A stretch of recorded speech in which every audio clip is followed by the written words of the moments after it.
Hey guys, welcome back to another video. My name is Bijan and I make videos on going off-roading and Toyota Tacoma stuff. So if you're interested in any of that, I recommend you hit that red subscribe button and stick around and watch the whole video because there's a lot of good information I'll be giving out throughout the video. This is my 2019 Toyota Tacoma. I'm sitting in it right now, and I did a video on it a week or two ago, and it was bone stock. I hadn't done any modifications to it at that point. Right after that video, parts started coming in, and I got everything installed, and the truck is 95% complete. And I say that because this truck really, I wanted to keep it simple. I wanted to keep it reliable to, if I broke down, I could go to any auto parts store and buy a CV axle or something that I needed. So I'm going to show you guys exactly what I bought. I'll have all the links to the parts in the description of this video. And honestly, this was a pretty simple build. I really enjoy it. I think that it needs some weight to it in a sense to lighten up the suspension load. It's a little stiff right now. It's because I'm oversprung in the front and rear. But in about 6 months, I think it should be perfect. So I hope you guys enjoy this video and you learn something new, especially if you're new to Tacomas. Never hesitate to send me a message on Instagram or leave a comment on this YouTube page and I'll try and answer it if you have any questions. Alright, so here's how the truck sits. I think there's no better way for me to really talk about it than facing the camera the other way and showing you guys part for part what was changed out front to back. So we're gonna start at the front over here, and this is the Taco Garage TRD Pro grill with the aftermarket garnish on the front for the sensor.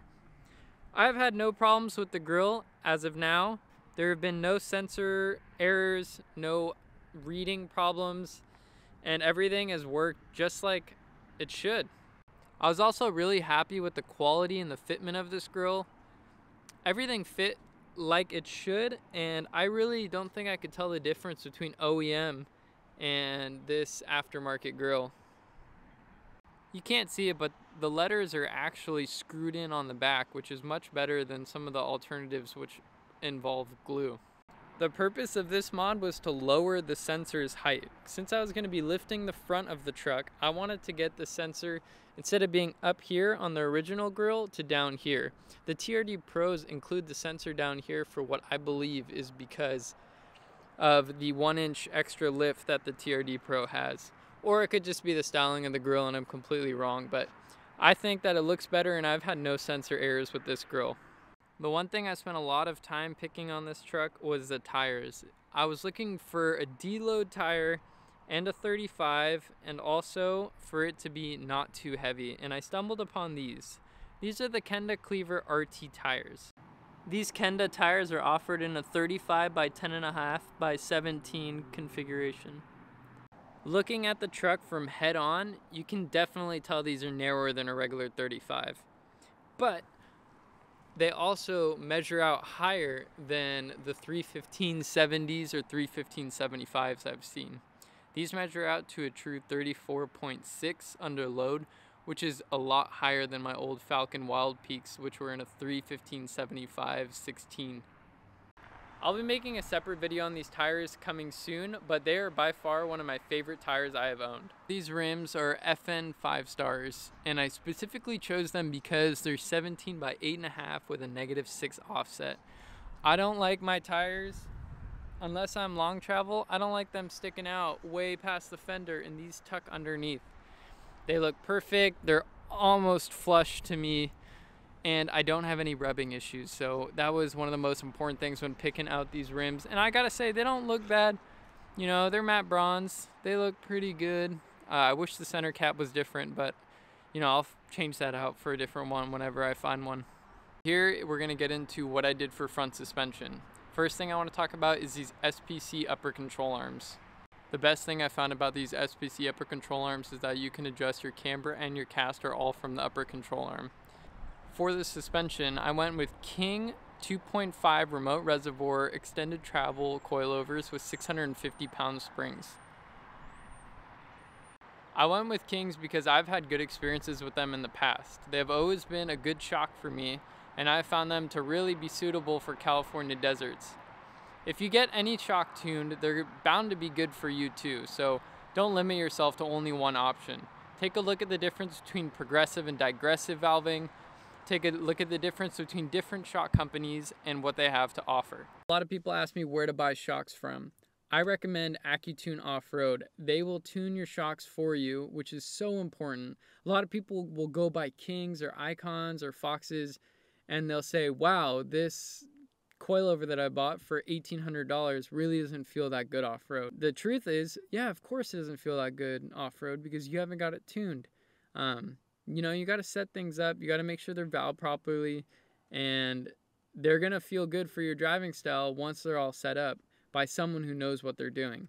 I purposely didn't buy my shocks from AccuTune because I got a really good deal from somewhere else, and I figured that I might as well learn how to shock tune down the road myself, as well as there may be plans to go wider in the future, so I don't want to spend too much money on this current set of shocks.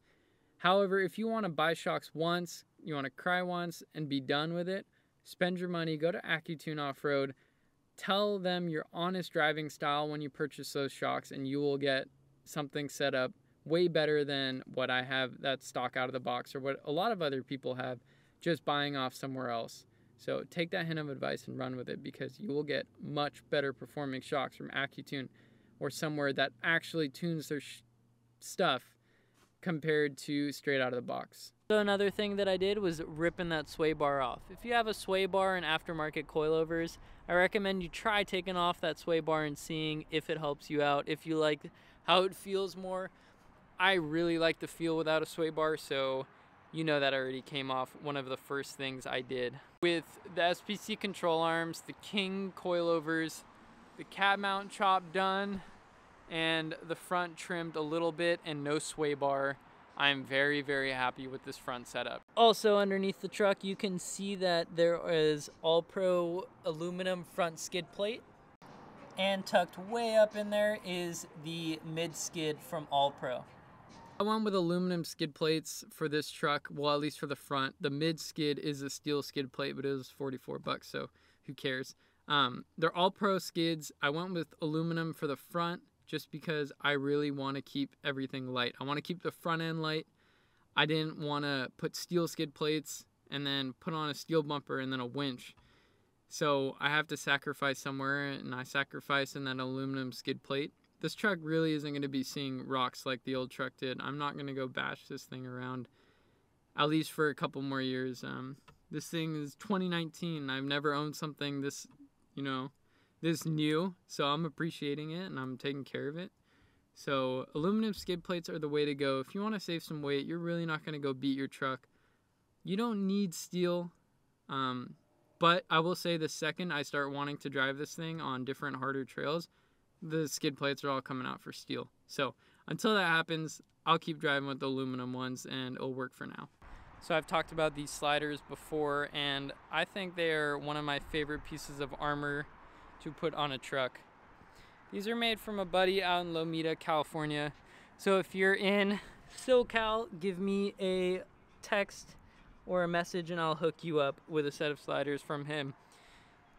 These are 15-degree angled kick out, and they also stick out a little bit more than what he usually makes, just because I wanted them to protect my door even more, as well as protecting the truck from rocks, and also, most importantly, making it easy for my foot to fit.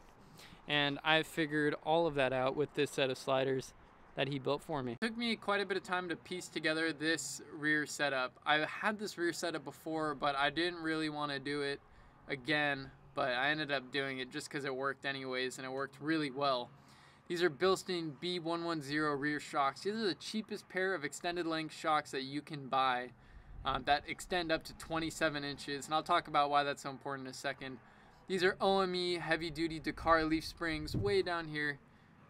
These are, not the best leaf springs, and I couldn't afford Devers. These are second best to what I could afford, so I took them. One day I'll get better Dever leaf springs, but until then, these will work. These are Wheeler's Super Bumps with a U-bolt flip kit plate. If you need new bump stops, you might as well do the U-bolt flip kit plate and get it all done. So I purposely bought these Bilstein B110 rear shocks because I didn't want to spend the money on buying Kings or Icons or Foxes and just buying their standard or extended length rear shock. I know I'm going to do a future shock relocation, which I think everybody should do. If you off-road a lot and you need more rear travel, just do a shock relocation.